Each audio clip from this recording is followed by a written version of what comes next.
په سپکولو باندې سوله نه راځي، سوله د یو بل په منلو باندې راځي. سوله په دې راځي چې راسئ. د چارو یو شمېر کارپوهان کندهار ته د ولسمشر محمد اشرف غني سفر او له هغه ځایه وسلوالو طالبانو ته د سولې اړوند پیشنهادات مثبت اقدام ګڼي او په دې برخه کې د حکومت نیت او کړنې تاییدوي. ولسمشر محمد اشرف غني د تېرې پنجشنبې په ورځ د یو لوړپوړي هیئت په مشرۍ کندهار ولایت ته سفر وکړ چې د یاد سفر په جریان کې د کندهار ولایت ملکي نظامي چارواکو، په ملي شورا کې د دې ولایت استازو، علماء کرامو، سوداګرو، قومي مشرانو، میرمنو، مدني فعالانو او د ټولنې له بېلابېلو قشرونو سره لیدنې وکړې.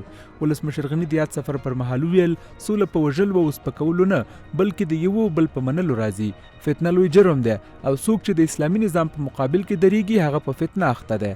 هغه طالبانو ته په خطاب کې ویل راځئ چې خرقې مبارکې د میرویس نیکه یا محمد شاه بابا په مزار کې بین الافغاني مذاکراتو ته سره کینو ځکه د لوی کندهار غېږه ډیره پراخه ده. خبره دا ده په وژلو باندې سوله نه راځي، په سپکولو باندې سوله نه راځي، سوله د یو بل په منلو باندې راځي. سوله په دې راځي چې راسئ. خرقې مبارک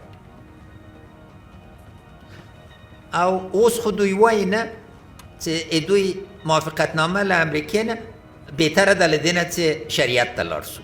خو که هغه نه منئ راسئ د میرویس نیکه په مقبرې کې کینو یا د احمدشاه بابا په مقبرې کې. د چارو کارپوهان د ولسمشر له لوري له کندهار څخه چې وسلوالو طالبانو هم له دې ځایه خپل فعالیت پیل کړی و دوی ته په یاد ولایت کې د خبرو بلنه بېساری اقدام ګڼي. دوی وایي وسلوال طالبان باید د بین الافغاني مذاکراتو په برخه کې د ولسمشر غني پیشنهادات ومني او د افغانانو په منځ کې د خبرو دوام به مثبتې پایلې هم ولري.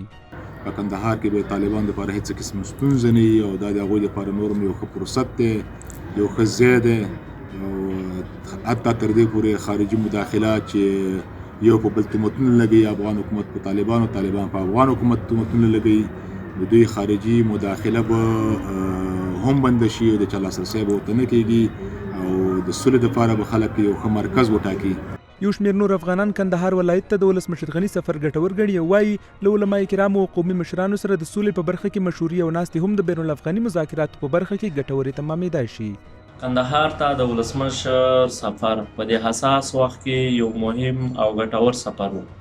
د خارجيانو تر تاثیرات لاندې منی د خارجيانو د تاثیراتو نه به وتلی خپل یو افغانی دیالوگ به تر سر شی، افغانی سیاست به تر سر شی. اگر دور دوم در افغانستان صورت بگیره به نفع افغانستان است، چون طالبان باشنده همی افغانستان هستند، میخواهند که یک زندگی آرام داشته باشند، تحت قوانین اسلامی باشند. د ټولنیزو رسنیو کارونکي بیا وایي د کندهار سفر پر مهال د ولسمشر غني له لوري وسلوالو طالبانو ته دا پیشنهاد چې که وینه تویېدنه ودروي او وربند وکړي ټول شرطونه یې منل کېږي بېساری دی. څو ورځې وړاندې د بین الافغاني مذاکراتو ترمنځ 20 ورځنۍ وقفه پیل شوې چې د افغانستان اسلامي جمهوري دولت پلاوی کابل او د وسلوالو طالبانو پلاوی پاکستاني چارواکو سره د خبرو لپاره اسلام آباد ته تللی دی.